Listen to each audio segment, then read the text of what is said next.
Hi friends, welcome to our channel. Ram Charan game changer movie flop అంటున్నారు భయ్య. అయితే దీనికి ఉన్న రీజన్లు ఏంటి, అలాగే ఈ మూవీ స్టోరీ ఎలా ఉండబోతుంది, మరియు డైరెక్టర్ శంకర్ గారి కంబ్యాక్ ఇస్తారా, రామ్ చరణ్ హైప్ ఎలా ఉంది, ఖైరావతిని ఎలా ఫాలోయింగ్ పెంచుతున్నారు, ఆ క్రేజ్ ఎలా ఉంది, అది దిల్ రాజు పరిస్థితి ఏంటి అనేది ఈ వీడియోలో డీటెయిల్గా మాట్లాడుకుందాం. ఈ వీడియో అనమాట మీరు చివరి దాకా చూడండి, మీకు మంచి హైప్ అయితే ఉంటుంది.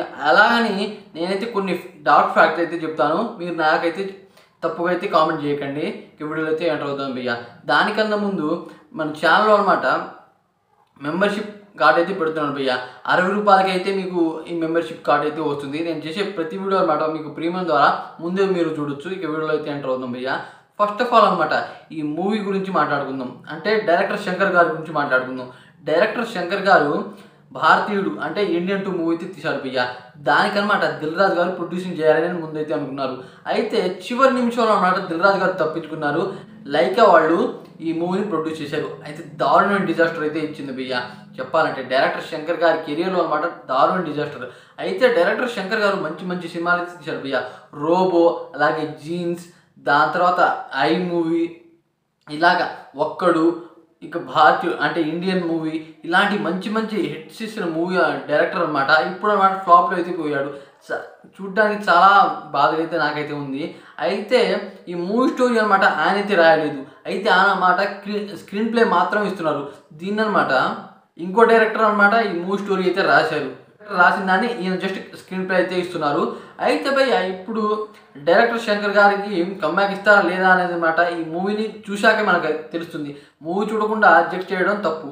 దాని తర్వాత భయ్య దిల్ రాజు గారి గురించి మాట్లాడుకుందాం. దిల్ రాజు గారు అనమాట ఈ మూవీ బడ్జెట్ అనమాట ఫస్ట్ 200 కోట్లు అయితే అనుకున్నారంట. అయితే ఈ మూవీ మొత్తం పూర్తి అయ్యాక 350 కోట్లు అయితే అయ్యిందంట.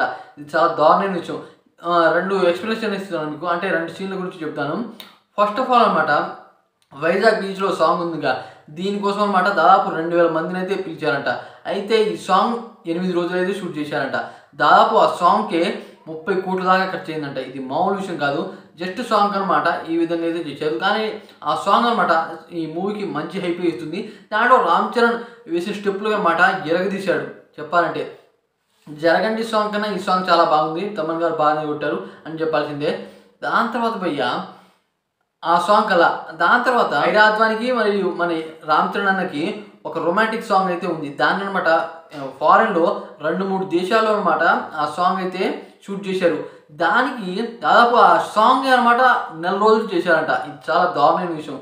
దానివల్ల ఆ సాంగ్కి 35 కోట్లు అయితే ఖర్చు అయిందంట. ఇది మామూలు విషయం కాదు. ఇలా డైరెక్టర్ శంకర్ గారు స్టోరీ మీద మంచి కాన్సన్ట్రేట్ పెట్టకుండా ఇలా మంచి మంచి సీన్లు స్క్రీన్ ప్లేలో బాగా కనిపించాలి అనే దానికనమాట ఎక్కువ ఫోకస్ చేస్తున్నారు. అయితే దాని తర్వాత ఈ మూవీలో ఒక భారీ ఫైట్ అయితే ఉందంట భయ్య. దాదాపు 5000 మందితో ఉందంట ఈ ఫైట్ సీన్. అయితే డైరెక్టర్ శంకర్ గారు ముందు 5000 మంది అని చెప్పారంట దిల్ రాజు గారికి. అయితే 5000 మందిని పిలిచారు. అయితే వాళ్ళకనమాట రిహార్సల్ చూపించారు. అంటే ఫైట్ సీన్ల గురించి రిహార్సల్స్ ఉంటాయిగా, వాళ్ళనమాట వాళ్ళకైతే చూపించారు. అయితే డైరెక్టర్ శంకర్ గారు ఓకే అన్నారు. దాని తర్వాత కెమెరాలో షూట్ చేసేదాక వాళ్ళు సరిపోలేదు, ఇంకో 2000 మంది కావాలి అని చెప్పారంట. దాంతో దిల్ రాజు గారు ఇక చేసేదేముందని ఆ 2000 మందిని కూడా పిలిచారంట.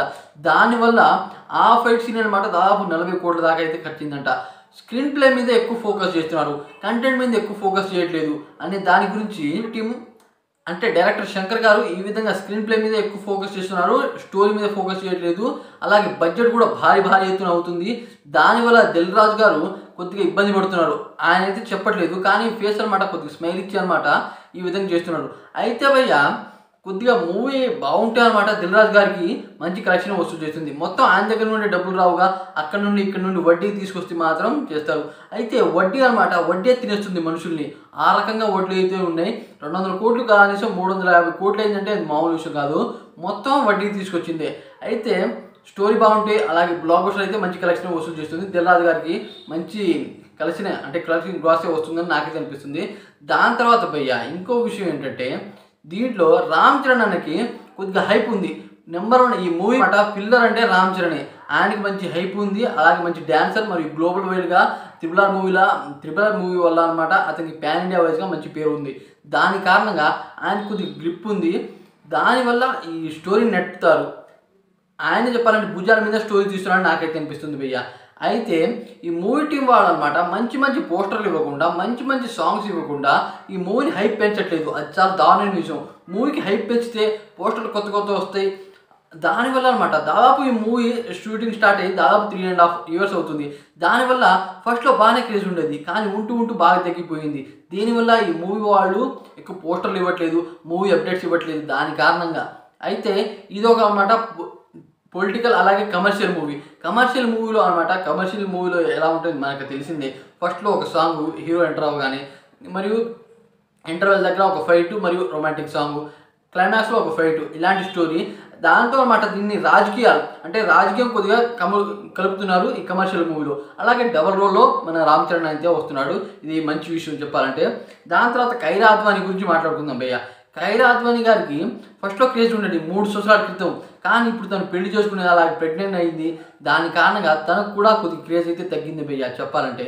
అయితే ఈ మూవీ రిలీజ్ డేట్ గురించి మాట్లాడుకుందాం. ఇప్పుడు ఏంటంటే ఫస్ట్ అనమాట December 28 అన్నారు, ఇప్పుడు December 25 అంటున్నారు.